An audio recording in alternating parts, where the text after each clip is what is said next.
नमस्कार दोस्तों, मैं हूं नीरज राय और स्वागत है आपका फार्मा आर्ट्स में। दोस्तों, जैसा कि आपको पता है कि आपका डी फार्मा का सिलेबस चेंज हो चुका है और क्योंकि जब सिलेबस चेंज हुआ तो सब्जेक्ट भी बदली गई हैं और अंदर में कुछ चीज़ें सिलेबस वाइज भी बदली गई हैं।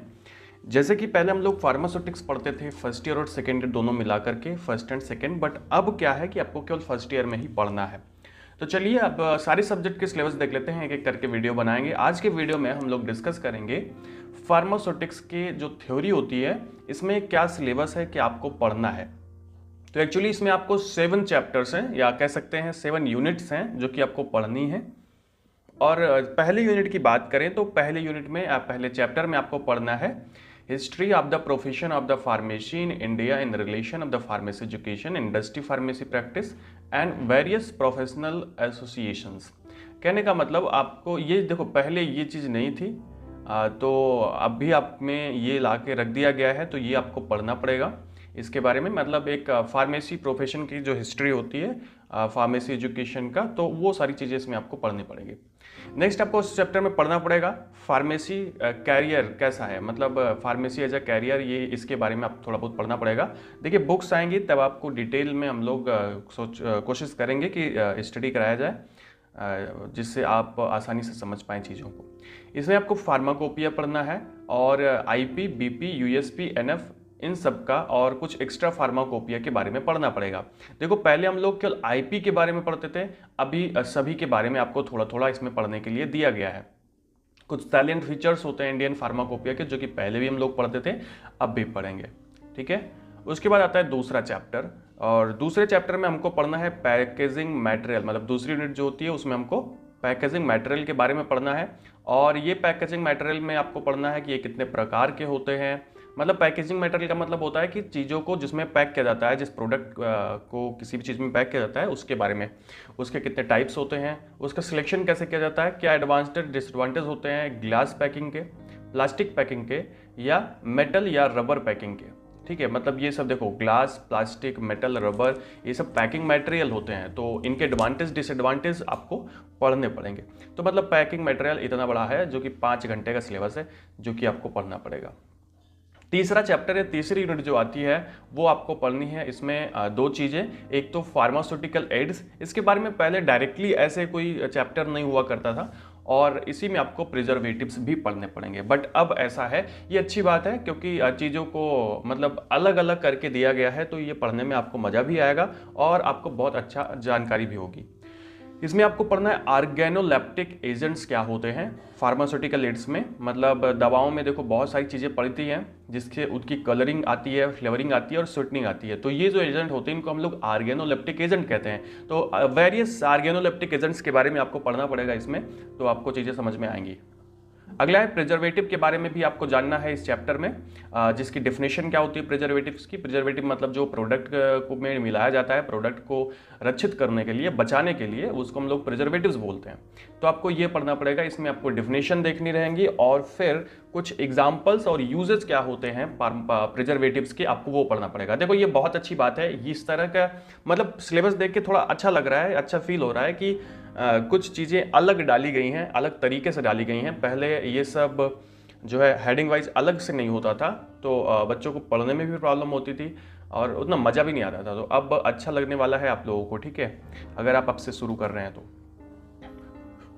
चौथी यूनिट यहाँ पे थोड़ी सी बड़ी दी गई है जिसमें कई चीज़ें डाली गई हैं। सबसे पहले तो यहाँ पे यूनिट ऑपरेशन कुछ डाला गया है, जिसमें यूनिट ऑपरेशन की डेफिनेशन क्या होती है, उसके ऑब्जेक्टिव एप्लीकेशंस क्या होते हैं, प्रिंसिपल क्या होते हैं एंड कंस्ट्रक्शन एंड वर्किंग क्या होती है।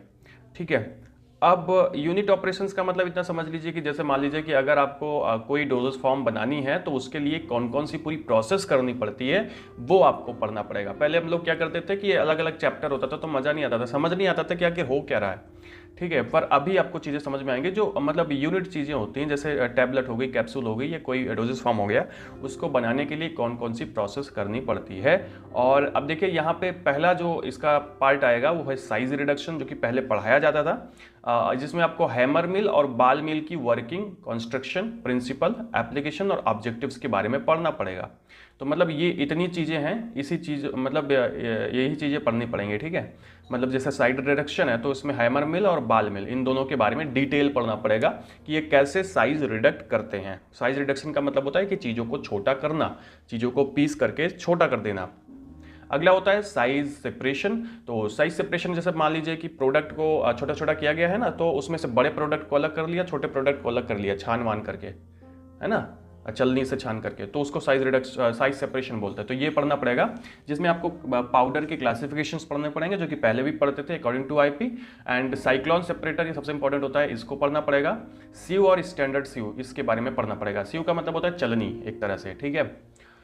अगला चैप्टर है मिक्सिंग, मतलब जो भी साइज सेपरेट किए हैं उसको मिक्स करेंगे। तो ये चीज़ आपको पहले भी पढ़ते थे, अब भी पढ़ेंगे। इसमें होगा double cone blender, turbine mixer, triple roller mill और सिल्वरसन मिक्सर होमोजेनाइजर। तो आपको ये सब पहले भी पढ़ना होता था और अभी भी पढ़ना ही है, कोई प्रॉब्लम नहीं है। अगला आता है यहाँ पे फिल्ट्रेशन। फिल्ट्रेशन में हम लोग बोलते हैं theory of filtration. And filtration का मतलब होता है ना कि अलग अलग चीज़ों को, मतलब किसी भी चीज़ को एक दूसरे से अलग करना, that is filtration, but filter करके। सेपरेशन भी था, सेपरेशन में भौतिक तरीके से करते थे, इसमें थोड़ा सा अलग तरीके से करेंगे। तो इसमें क्या है कि थ्योरी पढ़नी पड़ेगी, मेम्ब्रेन फिल्टर और सेंटर्ड ग्लास फिल्टर, ये दो चीज़ें पढ़नी पड़ेंगी। पहले सिलेबस ज़्यादा था, अभी लग रहा है कि सिलेबस थोड़ा सा कम है, भले ही एक बुक ये लोग कर दिए हैं तब भी। एंड फिर आपको ड्राइंग पढ़नी है, जिसमें चीज़ों को सुखाया जाता है। तो इसमें फ्लूइडाइज बेड ड्रायर के बारे में, उसकी प्रोसेस के बारे में, फ्रीज ड्राइंग क्या होती है उसके बारे में पढ़ना है। अगला है एक्सट्रैक्शन। एक्सट्रैक्शन का मतलब भी होता है अलग करना, पर जैसे कोई भी क्रूड मेडिसिन से कोई उससे केमिकल पदार्थ को अलग करना है, तो दैट इज एक्सट्रैक्शन। तो इसके बारे में भी आपको पढ़ना पड़ेगा। पिछली बार हम लोग पढ़ते थे, पर इधर भी पढ़ना है। डेफिनेशन क्या होती है, क्लासिफिकेशन क्या होता है और मेथड्स और एप्लीकेशंस क्या क्या होते हैं, ये आपको जानना है कि साइज सेपरेशन के एक्सट्रैक्शन के बारे में, ठीक है। नेक्स्ट अगला जो चैप्टर है, पांचवा चैप्टर, जो कि हम लोग यहाँ पे देखें, ये यूनिट टाइप का है और इसमें कई चैप्टर्स देखने को मिलेंगे आपको, जिसमें पहला है टैबलेट।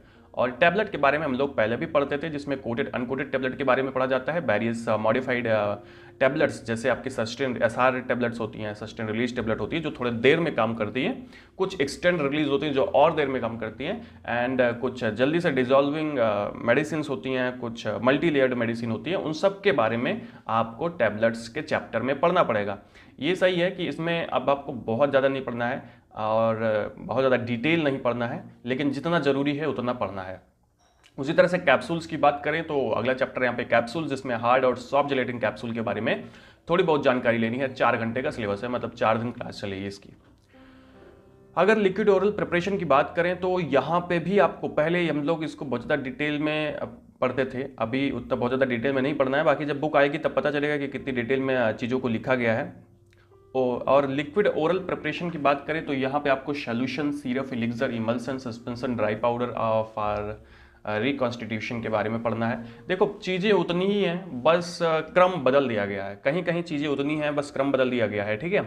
इसी तरह से टॉपिकल प्रिपरेशंस में आपको ointment, cream, paste, gels, liniment and lotions, suppositories, pessaries, nasal preparation, ear preparation, इन सब के बारे में पढ़ना है, जो कि पहले भी हम लोग पढ़ते थे, ठीक है।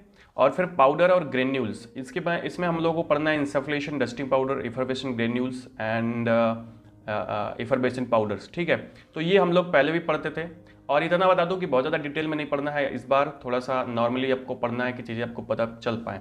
नेक्स्ट हमको पढ़ना है स्टेरॉइड फार्मुलेशंस के बारे में। देखो ये सारी चीज़ें सेकेंड ईयर की हैं, पर इसको फर्स्ट ईयर में डाल दिया गया, मतलब क्योंकि एक ही फार्मास्यूटिक्स है तो आपको चीज़ों को एक ही में पढ़ाना है, तब ये लोगों ने क्या किया कि वो सारी चीज़ों को इसमें उठा के डाल दिया, ठीक है। अब यहाँ पे स्टेरॉइड फार्मुलेशन के बारे में पढ़ना है, इंजेक्टेबल्स हैं, आई ड्रॉप्स है, आई ऑइंटमेंट है, इसके बारे में। और फिर लास्ट में आपको इस चैप्टर में पढ़ना है इम्यूनोलॉजिकल प्रोडक्ट, जिसमें sera, vaccines, toxoids and their manufacturing methods, इनकी मैन्युफैक्चरिंग मेथड्स क्या होती है उसके बारे में भी आपको पढ़ना है इन फार्मास्यूटिक्स, ठीक है। तो फार्मास्यूटिक्स जो सिलेबस है वो थोड़ा सा लंबा है, जो कि दिखता है लंबा सा थोड़ा, क्योंकि इसमें कई चीज़ें डाली गई हैं। छठे चैप्टर में आपको पढ़ना है बेसिक स्ट्रक्चर, लेआउट, सेक्शंस, ये अलग से है, ये पहले नहीं था, ठीक है।